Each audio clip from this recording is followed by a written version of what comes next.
Hello and welcome to the Everyday Adventure Podcast. My name is Nikki Bass and I will be bringing you thoughts, ideas and stories from some incredible guests to hopefully inspire you to live more adventurously in your everyday lives.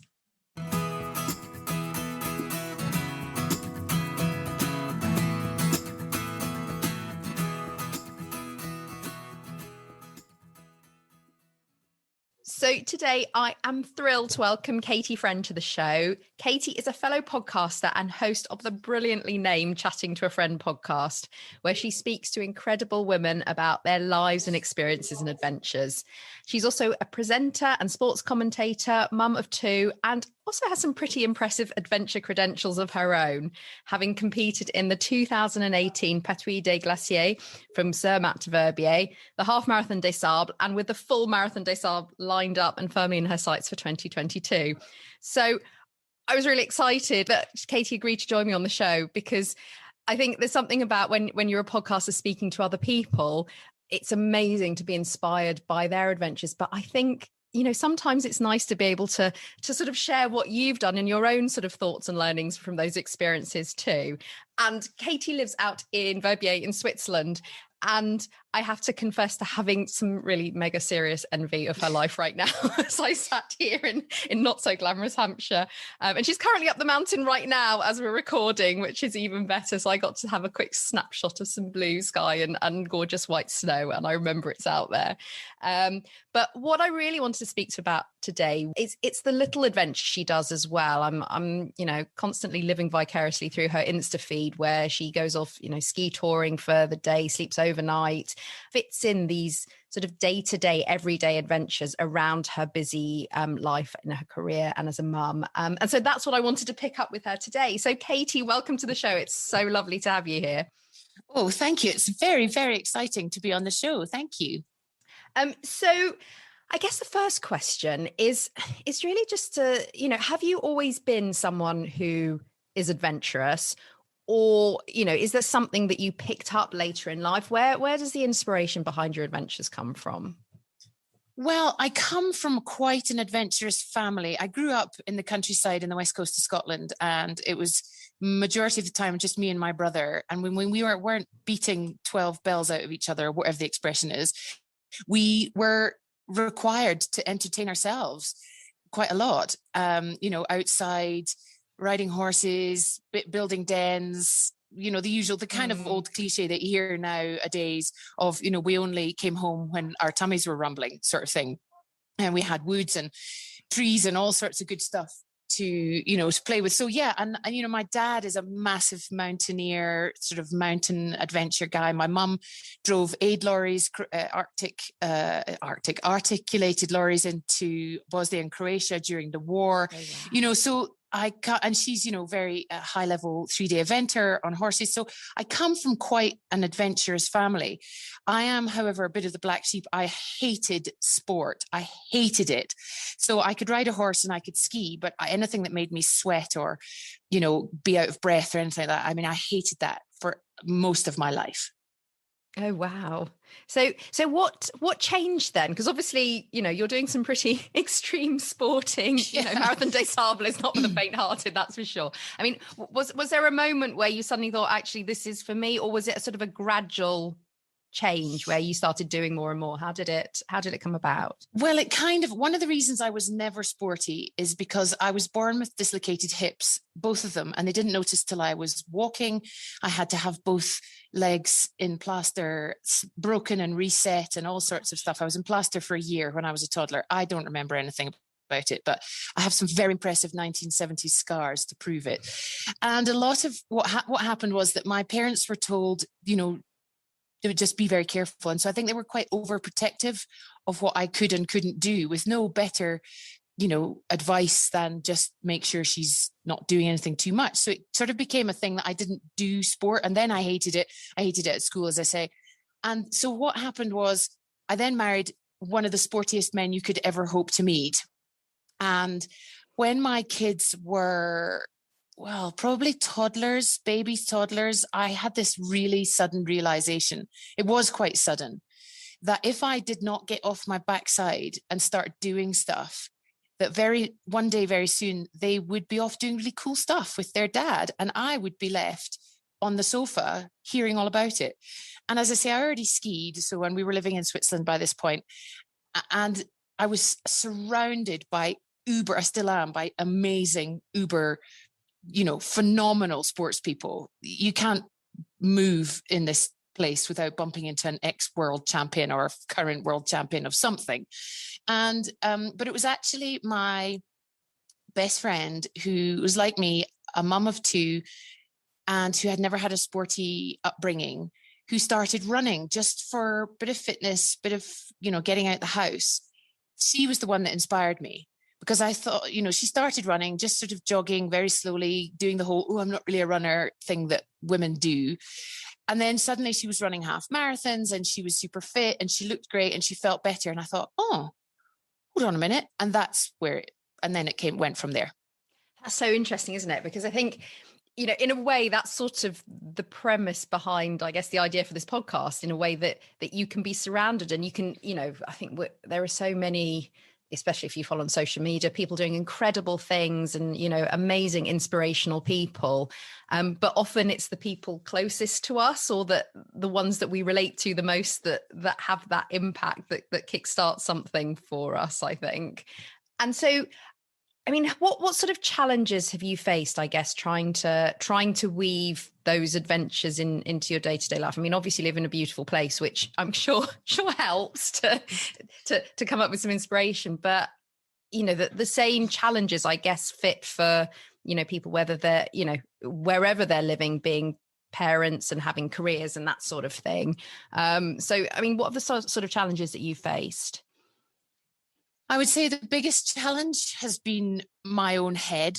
I know that might sound like a stupid thing, but when I first became a mum, I thought that was all I could do. Like, all I had to do was be a mum. And, I now look back in horror at the sort of, I thought, if I wasn't there all the time, doing all the things for all the babies, like, that I wasn't doing it right. And the mum guilt and the making time for me was just insane. And that took such a long, long time to train out of me. And even sometimes now, they're nearly 11 and 13. I have to remind myself, they're big enough and ugly enough to just get on, or someone else can have them. It's better now. But that was probably my biggest thing, like leaving the actual house. And then not having that lifetime of fitness behind me. I had to make it a habit. And again, I'm still not very good at that. I'm pretty much a fair weather everything. Like, if it's raining or snowing, which is amazing given I grew up in the west coast of Scotland. Or I can totally relate to that. Yeah. I'm like, meh. But that, I think that's probably been my biggest thing, getting over the mum guilt, getting over the, like, forcing myself into the self-care of going, no, I need this time. I deserve this time. I don't need to earn it. I don't need to explain it or justify it to anybody. And realizing far too late on that actually, I am a better mum and I'm a better wife. I'm a better friend. I know it's a cliche and everybody's saying it these days. And I feel like a really bit of a Dumbo for taking so long to figure it out. But that, I would say, has probably been my biggest challenge. It's so interesting you say that, for you, it feels like you've taken so long as well, because I think it's that, we can see things and we can hear things and, like you said, things can become quotes on social media and all the rest of it. But actually, I think it takes a really long time to make those changes sometimes, for it to become a consistent part of our life. And, I know for myself that guilt is still there. It's what I do with it that now, I guess, is different, and accepting, okay, so that's fine. That may or may not be there. And for different people, it's, it will be different, but that it's then recognizing that you have a choice. And I think, like you said, I mean, your kid's still pretty young, and to come to that realization and then be able to do something with it is incredibly powerful. And I think whatever age we do that, and whenever we manage to sort of pick up on that, it starts a change in perspective, It is, and it does. And because, if I look back, and if people who know me look back and say, well, hold on a minute, because you were off doing this and you were off doing that. And I produce the world's only alpine pantomime, we think. So I was doing lots of stuff, but the guilt never went away. Like the feeling that I should not be doing it. I was doing it, but I still felt that horrible, like, I've got to get home. I shouldn't be away. And now I don't have that. I always have it a little bit when I leave home for the first day, and I'm always feeling it like the day before I come home. I'm desperate to get home, but I don't allow it in anymore. So yeah. Yeah, no, like I said, I can totally relate to that. And I know so many, I think particularly that the parents that I've spoken to who, and particularly mums who, who do take on adventures, that conversation around guilt is always there, depending on what level you feel it. But it's either I feel like I should feel guilty and I don't, or, I do feel guilty and that's maybe what stopped me to a point, or I'm feeling guilty, but I'm finding a way to manage it and recognize that sometimes that guilt is as much about me and my own narrative of who I should be myself as it is about actually the impact on my children or anybody else. It totally is, because what I realized was that when I was away, or when I go away now, they have this really lovely relationship with their dad, because I'm primary carer 90% of the time. And what happens is that, and now especially as they're older and he finds it easier, they build their own relationship, which is super important. And it's important for them as they grow up that they understand that, it's not just the way that mummy does it. That's, that there are other ways of doing things. And I hadn't actually really considered that before, I guess. No, it is really interesting. And I think it's a constant backdrop and a constant, you have to keep working on it, I suppose. Yeah. And stay conscious of what it's about sometimes. I think I've turned the corner. I think I am now at the stage where I actively look forward to going away. And especially now when we've all been stuck in the same house for over a year, and I got to go away for work a couple of months ago, and I just was like, see ya, bye. Bye, see you later. I was out the door and I was like, I'm gone. I know they're all fine. I know they're all looked after. And I was like, I'm not missing you at all. Oh my God.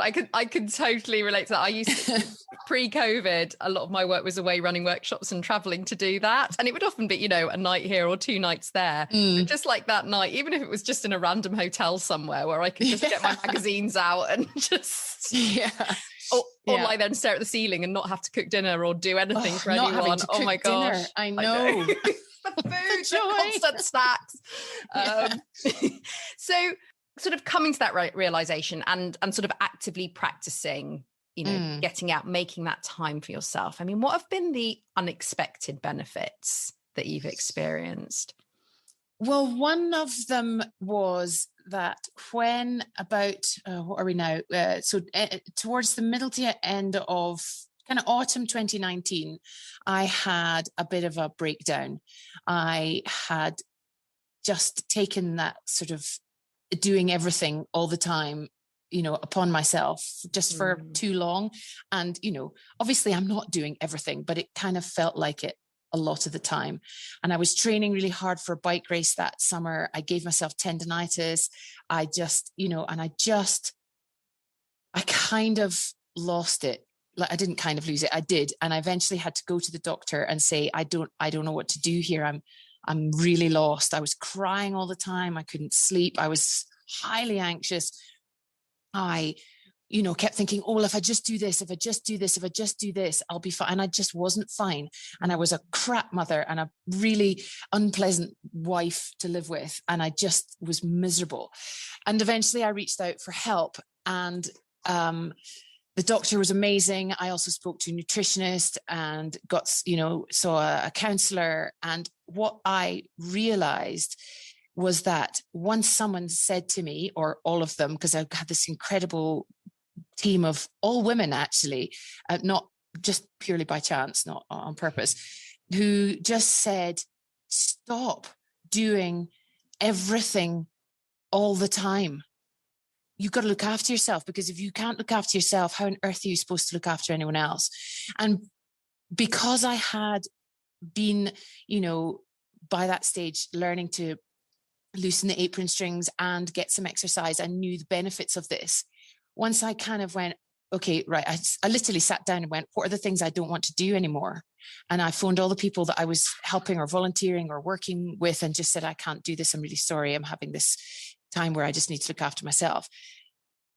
Actually, the benefit of having already been a bit sporty and having been away was massive, because actually the change was really quite quick. Whereas I think if I hadn't been there, I would have been starting from ground zero of going, I don't know how to do this. And it was a huge, huge unexpected benefit that I just knew. I knew how to look after myself. I just hadn't properly thought about it, if that makes sense. No, totally. And yeah, really, I guess it really relates to some of the conversations I've had, on this show, where people talk about that thing of, trying to think of their way or push themselves through a situation, because that's in a way how they've always managed.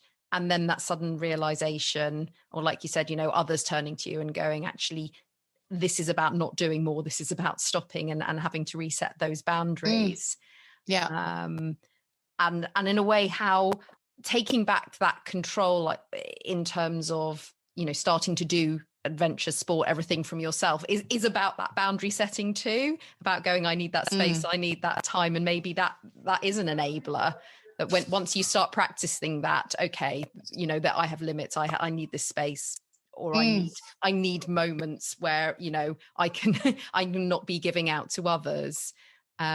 Once you practice that, it becomes more, that creates a sort of, I talk about it as a sort of a core of resilience, in a way of going, okay, there's a point at which you can stop, and that which you have to start pushing back. I think it's so true. And I think for anyone who is, a sort of a people pleaser, I guess, is one way of putting it, or can be a little bit codependent, or, and you sort of, I'm fairly, I'm quite empathetic. So I sort of spend quite a lot of time soaking in other people's emotions and stuff.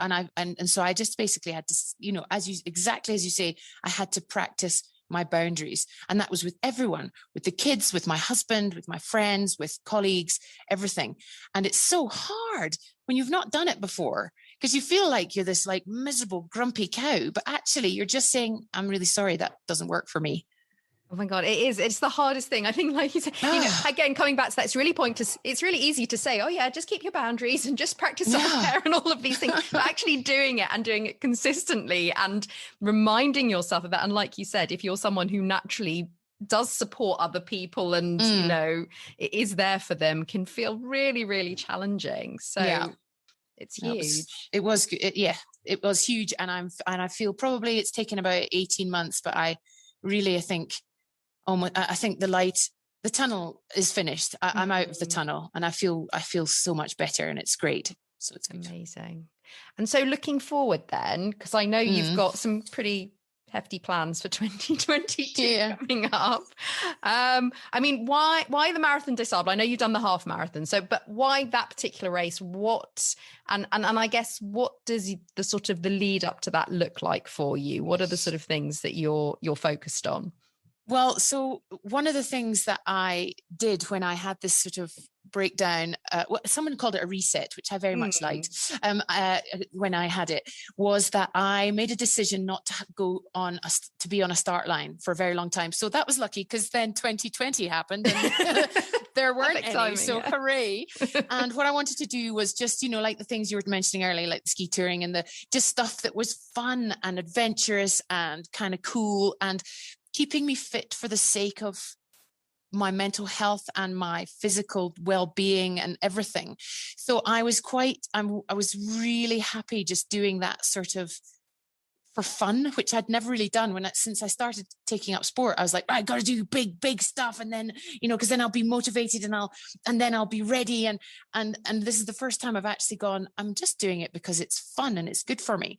However, I have been fascinated by the Marathon des Sables for about 20 years, in that sort of living vicariously through lots of people I meet who've done it, or, reading books and going, what, so cool. And I signed up for the Half Marathon des Sables a few years ago. And I did it, having never run more than 12 kilometers when I signed up for it. I just was like, well, it just sounds like a really massive adventure. And that is exactly why I'm going for the Marathon des Sables. I know it's going to be brutal. I know it's going to be hard. I'm probably going to end up losing all my toenails again. But the adventure, and I spend quite a lot of my life in the desert as it is. I work for the Africa Eco Race, which is what was formerly the Paris Dakar Rally. So I'm in Africa 2 weeks every year on my favorite adventure of the year.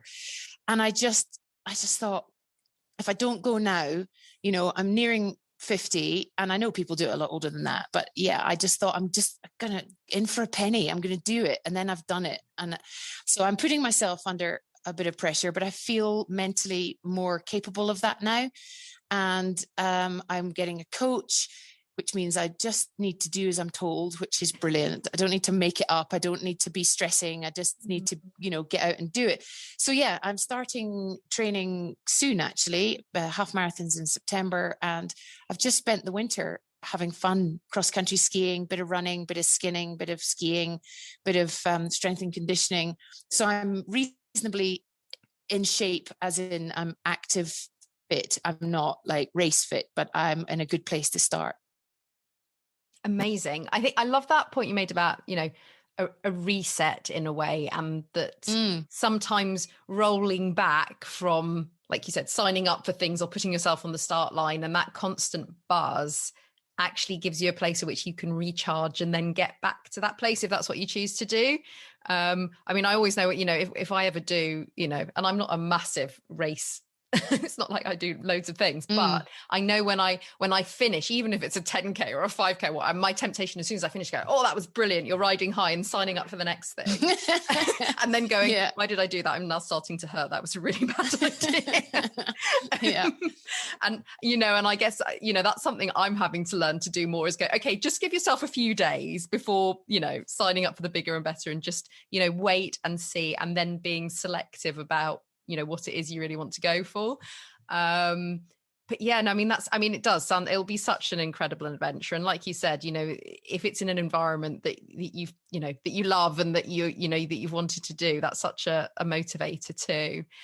So I'm wondering, given everything we've talked about in this conversation, if someone's listening to this, perhaps they are a mum or a parent themselves, and they're thinking, actually, I really would like to start living a bit more adventurously, or I've got a big adventure in mind, and, and I'm just sort of teetering on that sort of pressing go button. What's the one piece of advice you would give them?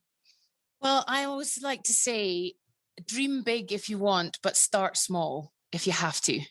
Like, just start by doing stuff that makes you feel happy and excited, and like you're doing something, like, that feeling you used to get when you were a kid that made you just go, just that, like, really, I call it, I didn't coin the phrase, but making your heart sing, something that just gives you that buzz. And it can be anything. Like, mine is, sport and a desert and skiing and stuff, but it could be anything. It could be finding a different path, that actually the dog walk you normally do, you keep seeing these signs, and in fact, actually it's a longer walk. And maybe one day thinking, well, I'll just spend the whole day going from A to B, or, anything that just kind of takes you a tiny bit out your comfort zone. I'm not a big believer in like skiing yourself every day, because for someone who just suffers from anxiety, that's not something I need to add into my life. But adding some kind of something that just makes you feel like you, because I tell you, the thing I realized was that I had forgotten who I was. I'd forgotten who I was outside being a mum. And it was the biggest gift I could give myself, was to go, these are the things that I love and that make me feel alive and happy and content. And I hadn't felt, when I felt it, I realized I hadn't felt it for a very long time. So would be my advice.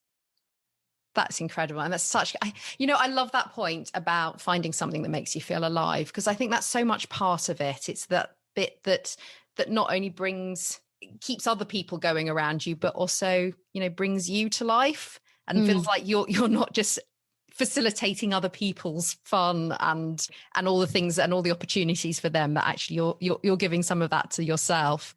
Yeah, absolutely. Yeah. So, I mean, Catie, that's been absolutely amazing. If people want to find out more about you, about your podcast, where can they go? Well, I have a website, catiefriend.com. You'll need to spell it though, because nobody ever gets it right. It's Catie with a C, and catiefriend.com. I'm on Instagram as Catie Friend, just all together. On my podcast is Chatting to a Friend. You can find it anywhere you normally listen to podcasts. Also on Instagram at Chatting to a Friend. Those are the places. I'm on Twitter, but I never tweet, and I'm on LinkedIn as well. Amazing. I never tweet either. So not alone, I just retweet other people's really cool stuff and leave it at that. Brilliant. I'll pop all of those links in the show notes as well, so people can find you really easy. Catie, thank you so much. I could have chatted for hours and hours, and sometimes I really do wish my podcast was a lot longer, but thank you so much for coming on the show. It's been an absolute pleasure to talk to you, and we'll have to get you back again once you've done the Marathon des Sables, and you can come back and tell us all about it. I would love to. You may need a longer show for that one, though. Absolutely. We'll do a special just for that. Amazing. Thank you. So lovely to speak to you. Take care. Bye. You too. Bye-bye. So I really hope you enjoyed my conversation with Catie as much as I did. There was so much in what she was saying that I related to and that I recognized in my own experience. And I'm sure for some of you that will be the case as well. One thing I did want to mention is that, unfortunately, since recording this interview, which was done a couple of months ago, Catie's had to withdraw from the Marathon des Sables due to arthritis and impingement in her left hip, which is such a shame. But in true Catie style, she announced this on Instagram with a picture of bike rides, epic bike rides, and epic hikes around the world. So I have absolutely no doubt that it won't be long before Catie is planning all sorts of other amazing adventures. And I just wanted to wish her all the very best for her recovery as well. It must have been incredibly hard news to hear and a tough decision to make. The point I wanted to pick up on this week, and there were so many in that interview that I would have loved to have discussed further. But the point this week I wanted to talk about was the point she made right at the end around choosing or finding something that you love. And I know it's something we've touched on quite a few times previously, but I think there can be a pressure sometimes that the adventure has to look a certain way, or that what we choose to do needs to conform with other people's ideas of what an adventure is, or the idea, and I certainly have felt this pressure myself, that what I'm doing is somehow not big enough, even to tell people about. That it feels too small, it feels too insignificant. Why, that there needs to be something with real impact. And it's sort of going back to what is the point of doing it in the first place. And sometimes we take on adventures with a purpose to raise money for charity, or, for something much wider. And that's in a way quite different to, I guess, taking in an adventure because it's something that means something to you. And as Catie was saying, in the case for so many of us, actually trying to rediscover what it is that makes us who we are. What are the things that we genuinely love doing? And it could be that is walking the dog in the park. It could be that it's picking up something that you haven't done in years. I know for me, when I did some painting as part of my challenge back in February, that was a real revelation, because I hadn't done that in so long. And because I hadn't done it so long, it certainly made me feel quite nervous about starting it again. But there was something about also, actually, this is something I really love. Why not? Why not give it a go? And so, I would encourage you to sort of think about adventure in that frame of mind as well, that it is about pushing our boundaries, but it is also about reconnecting with that adventurous part of ourselves, the bit that makes us feel alive and energized and wanting to get out there and try something. And whether that's physical or whether it's creative, whether it's psychological, whatever that looks like for you, yes, absolutely. Have, as Catie said, really have a think about what that thing is, because chances are it will also help you to keep going when things get tough too. Anyway, I'm going to leave it there for this week. Thank you so much again for listening. I'd love to hear from you. So as always, please do get in touch via Instagram. I'm Resilience at Work. You can get in touch via my website, resiliencework.co.uk. You can find me on LinkedIn, Nikki Bass, or you can join me on Facebook in the Everyday Adventure Club. Otherwise, if you fancy leaving a review, that would be absolutely wonderful. In any case, I really hope you'll join me again for next week when I have another incredible everyday adventure for you. And I look forward to speaking to you again then. Take care. Bye.